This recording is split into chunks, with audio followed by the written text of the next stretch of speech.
विचारे आती नेष्टी करत धारे प्रीती थोर राम सेवे। प्रभू रामचंद्र भगवान की सर्व जमलेल्या राम भक्तांच्या चरणी साष्टांग दंडवत घालून वेड्यावाकड्या भाषेमध्ये कथाभाग सांगण्याचा प्रयत्न करू। जयांचे केले या स्मरण होय सकळ विद्यांचे अधिकरण त्याची वंदू श्रीचरण श्री गुरूंचे हे नमस्कारून आता ईश्वरा सर्वांना चांगली बुद्धी दे, आरोग्य दे, सर्वांना सुखात आनंदात ऐश्वर्यात ठेव, सर्वांचं भलं कर, कल्याण कर, रक्षण कर आणि तुझे गोड असे नाम सर्वांच्या अखंड मुखामध्ये राहो। ही सर्वात्मा सर्वेश्वर प्रभू रामचंद्र हनुमानजी महात्मा गोपाळ बाबा यांच्या चरणी सर्वासाठी प्रार्थना। ज्याच्यासाठी अवतार प्रभू रामचंद्राने घेतला होता ते कार्य संपलेलं आहे। त्या कार्याचा शेवट झाल्यामुळे ज्यांची सुटका बंदी शाळेमधून राजा रावणाला मारून प्रभू रामचंद्रांनी केली, जो काही अजिंक्य असा वीर इंद्रजित जिंकले आहे इंद्राला ज्याने, असा तो इंद्रजित एरवी तो मेघनाद होता, पण आपल्या कर्तृत्वाने नामाभिधान पावलेला इंद्रजित त्याला मारण्यासाठी आणि जगाला सुखी करण्यासाठी प्रभू रामचंद्राचे निस्सिम सेवक बंधू म्हणून पाठचे जन्माला आलेले लक्ष्मणजी याने लग्न झाल्यानंतर नवीन वधूचा त्याग, लग्न झाल्यानंतर ब्रह्मचार्य नष्ट होतं कसल्याचंही, पण लग्न होऊन सुद्धा ब्रह्मचारी व्रत धारण करणारे आणि झोपेशिवाय माणसाचं जीवन जगू शकत नाही त्या झोपीचाही त्याग करणारे आणि जेवणाशिवाय माणूस जगू शकत नाही त्या जेवणाचाही त्याग जगासाठी इंद्रजिताला मारण्यासाठी ज्यांनी राम सेवेसाठी आपलं जीवन खर्च केलेलं आहे जगासाठी देवासाठी, असा फक्त लक्ष्मण वीर आहे। आणि त्या लक्ष्मणाचं वर्णन आपल्याला बंदीशाळेतून सोडविलंय म्हणून कृतज्ञता मानून आपल्यावर उपकार ज्याचा आहे त्याचा उपकार मानावा, फिटला तर फेडावा आणि नाही फिटला तर कमीत कमी लोकांजवळ उपकाराचं वर्णन करावा, तोंडावर करावा, तोंडावर जर नसले तर महाग तरी लोकांजवळ वर्णन करावा उपकार्याचं वर्णन। मग आपल्यावर जे अनंत उपकारी राम आणि लक्ष्मण आहेत यांचं वर्णन स्वतःच्या मुखानं देव अंतराळमध्ये आपल्या विमानामध्ये थांबलेले वर्णन करून सगळ्या जगाला ऐकू लागलेली आहेत कीर्ती भगवंताची। ही कीर्ती ऐकल्यानंतर ऐकणाराचाही उद्धार होईल, पुण्यवंत व्हावे घेता सज्जनाची नावे आणि तुका म्हणे पापे आणि जाती संताची या जपे।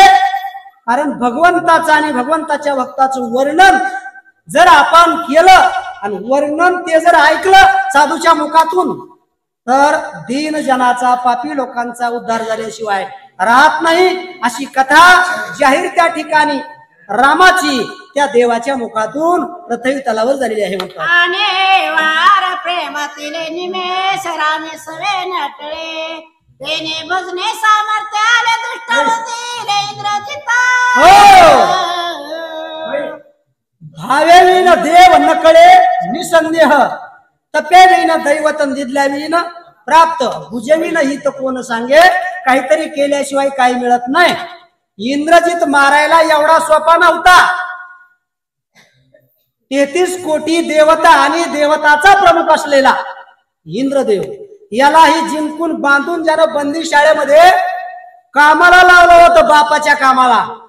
बापाला हौस होती महादेवाची पूजा करण्याची, मग त्या हौसेला हौस पूर्ण करण्यासाठी देवाचा राजा त्या ठिकाणी कामगिरीवर सोपविलेला होता, कारण फुलारी म्हणून नेमलेला होता।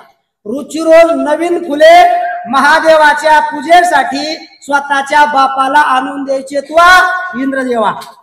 अशी कामगिरी त्या इंद्रदेवाला इंद्रजितानं लावलेली होती।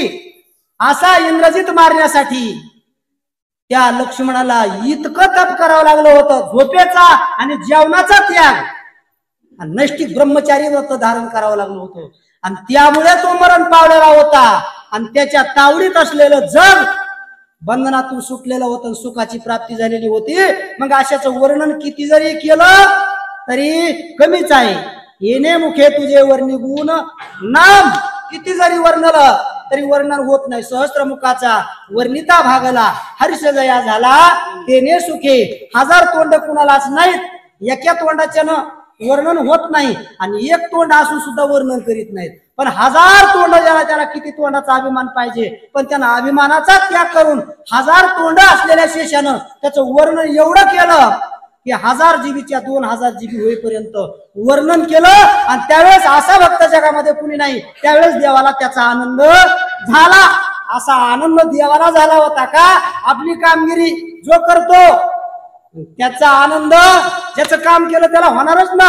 आणि मग आनंद व्हायला पाहिजे, नुसतं आनंदानं नाचायला पाहिजे, त्याचं वर्णन सुद्धा करायला पाहिजे. उपकारी जो आपला आहे का त्याचं वर्णन करायला पाहिजे. लक्ष्मणासारखा या जगतामध्ये न भूतो न भविष्यती असा भक्त कुणाला मिळणार नाही. आणि असा भाऊ रामाला सुद्धा देवाला मिळणार नाही. आणि जगाला एवढा उपकारी सुद्धा कुणी मिळणार नाही. म्हणजे रामापेक्षा रामाचे भक्त मोठे असतात. रामापेक्षा उपकारी आपल्यावर लक्ष्मण आहे असे देव लोक बोलत होते. 14 वेळा सुरपते बांधून आणला निमेष घे, त्याची क्षणार्ध केली शांती श्रीराम भक्ती प्रतापे. कसा बळीराम दादाने आणि श्रीकृष्णाने 17 वेळेस जरासंध बांधून आणला होता. आणि तसाच या इंद्रजिताने इंद्रदेव 14 वेळेस बांधून आणला होता युद्ध करून. म्हणून राजा रावणाची दादागिरी चालत होती. लेकाच्या जीवावर बाप हुशार होता आणि म्हणून त्याचा मोठेपणा होता. नाहीतर रावण कसला, त्या रावणाचं वर्णन अंगद शिष्टाही ज्यावेळेस अंगद करीत होता रावणाला, त्यावेळेस तो बोलत होता त्या रावणापैकी तू रावण आहेस का? पाताळात गेलेला बळीच्या दरबारात सहस्त्रार्जुनाच्या घरी विटंबना पावलेला रावण वालीच्या घरी मी पाळण्यावर असताना माझ्या समोर झालेली फजिती माझ्या मित्राने, मग त्यातला तू कोणचा रावणच नेमका असा तो अंगद बोलत होता. एवढी त्याची हेळसांड लोकांनी केली होती, अपमान केलेला होता. पण एवढा मोठेपणा सुद्धा अपमानित राजाचा लेखामुळे होता. आणि तो लेख आणीवर रामाला सुद्धा होता. रामाला सुद्धा तो मारता येत नव्हता, कारण राम 3 टाइम फराळ करीत होते आणि राम रोजची रोज झोपत होते. मग अशाच्या हातून इंद्रजिताचा मृत्यू नव्हता. आणि केवळ इंद्रजिताला मारण्यासाठी देवांना सोडविण्यासाठी त्या लक्ष्मणानं एवढं कष्ट भोगलेलं होतं. बायकोचा त्याग, राज्याचा त्याग होता, वनवास मज एकल्या पाठी. शक्ती लागली त्यावेळेस राम शोक करतात, लक्ष्मण पडले त्यावेळेस माझ्या पाठी कैकेयीनं वनवास नेमलेला होता. भरताला गादीन रामाला वनवास, लक्ष्मणाचा सीतेचा काही संबंध नव्हता. तरी सुद्धा भावाची सेवा करण्यासाठी आणि इंद्रजिताला मारण्यासाठी हा माझ्या बरोबर बायकोचा त्याग करून, राज्याचा त्याग करून, नातेवाईकाचा त्याग करून, सगळा मोह सोडून ब्रह्मचारी झोपेचा त्याग, जेवणाचा त्याग केला. आणि म्हणून हा इंद्रजित मरण पावला. राजा रावण आधी सर्व दुष्ट राक्षस संपले आणि दुष्टाच्या तावडीनं गांजलेलं जग आज मुक्त झालेलं आहे आणि रामाचं राज्य आलेलं आहे. याला कारण लक्ष्मण आहे असं त्या ठिकाणी सगळे देव लोक बोलत होते. कैसाती सुग्रीव कपिपते लक्ष्मण स्थापिला ते प्रेते, तेने जीवित रघुपती अर्पिताचे ते संतोष. कारण रघुपतीला जीवित्व अर्पण केल्याशिवाय रघुपती प्रसन्न होत नाही. दिहे जावो अथवा राहो, पांडुरंगी दृढ भावो, चरण न सोडी सर्वताना आन तुझी पंढरीनाथा. एवढ्या जीवाच्या भावाने जो भगवंताला शरण जातो, भगवान त्याचाच अंगीकार करतो. आणि अंगीकार ज्यांचा केला नारायणे, मग ते कसले असले तरी मोक्ष पदाच्या लायकीचे ते केलेले, निंदनीय जरी असले तरी वंदनीय केलेले भगवंतानं. मग तो वानर वीर, एका वानरावर अत्याचार केलेला होता आणि तो वानर रामाला शरण गेलेला होता. आणि शरण आलेला जो आहे का, आणि त्याला तारायचं काम हे प्रभू रामचंद्राचं आहे. धर्माच्या विरुद्ध जो वागतो त्याला मारण्याचं कार्य हे रामाचं आहे. आणि धर्माची शिकवण ही देण्याचं कार्य हे रामाचं आहे. आणि राम युगायुगामध्ये याच्यासाठीच अवतार घेत असतो. मग जो शरण आला आणि शरण आलेल्यावर ज्याचा त्रास आहे आणि त्याला मारणारा राम त्याचा अंगीकार केला हनुमानजीच्या बोलण्यावरून, कारण संतांनी विनंती केल्याशिवाय जीवाचा प्रतिपाळ भगवंत करू शकत नाही. त्याचाही प्रतिपाळ केला, तो राज्य प्रमुख केला. इकडे विभीषण सुद्धा राज्य प्रमुख केला. म्हणजे रामाला कुठलाही कशाचाही मोह नाही. आपलं जरी असलं तरी तो आपलं म्हणत नाही. ज्याचं आहे का परंपरेनं त्यालाच देऊन टाकतो. पण मोह जिंकलेलं जरी असलं दुसऱ्याचं, त्याच्यात त्याचा मोह अडकत नाही. असा हा राम आहे, असं त्या ठिकाणी वर्णन करीत होते. जेणे